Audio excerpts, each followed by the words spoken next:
Hello, Julle and Tashidalek. In this episode, I'm covering a very interesting topic, the double-slit experiment conducted by a famous British scientist, Thomas Young, in 1801. To understand this experiment, you must watch the video till the end. One of the greatest mysteries ever in physics, yes, that's right, the double-slit experiment. Is light a wave or a particle? Before we proceed on to the double-slit experiment, let me tell you a brief history of the double-slit experiment. The first versions of double-slit experiment was carried by Thomas Young. His experiment demonstrated the interference of light waves and provide evidence that light was a wave, not a particle. Despite his convincing experiment that light was a wave, but Isaac Newton had proposed that the light was composed of a stream of tiny particles. Who was right? Well, since the development of quantum mechanics, physicists acknowledged light to be both a particle and a wave. How it could be possible? The double-slit experiment is one of the most famous experiments in physics and definitely one of the rarest. It demonstrates the matter and energy such as light can exhibit both wave and particle characteristics, known as the particle-wave duality of matter, depending on the scenario according to the scientific research. American physicist Richard Feynman referred to this paradox as the central mystery of quantum mechanics. We know the quantum world is strange, but the two-slit experiment takes things to a whole new level. The experiment has confused scientists for over 200 years, ever since the first version was first performed by British scientist Thomas Young in 1801. Interference pattern from waves. When Young first carried out the double-slit experiment, he found that light behaved like a wave. Firstly, a source of monochromatic was made to pass through the parallel slit. Each in turn becomes almost like a new source of light. The light from each slit diffracts and overlaps with the light from the other slit, interfering each other and create an interference pattern, light and dark bands on sensor screen. Whether it to be a sound wave, light wave or waves of water, when a wave crest hits a wave trough, they cancel each other out, known as destructive interference, which leads to the formation of dark bands.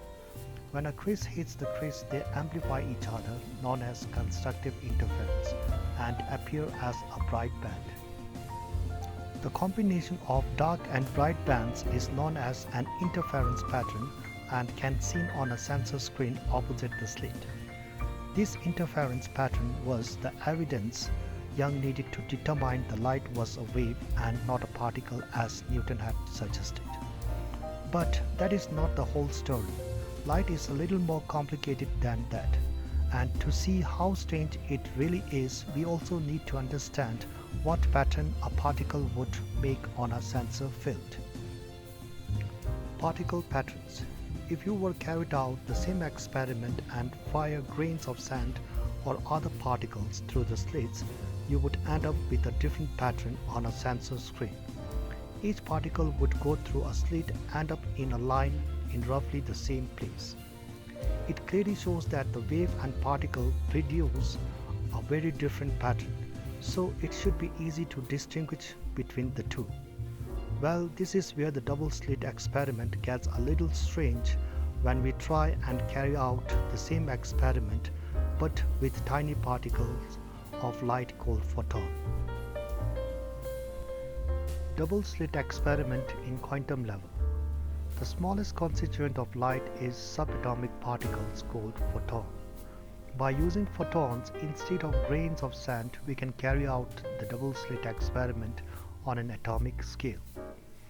If you block one of the slits, so it is just a single slit experiment, and fire photons through the sensor screen, the photons will appear as shown on the sensor screen, which is same as the particles pattern produced by sand in a previous example.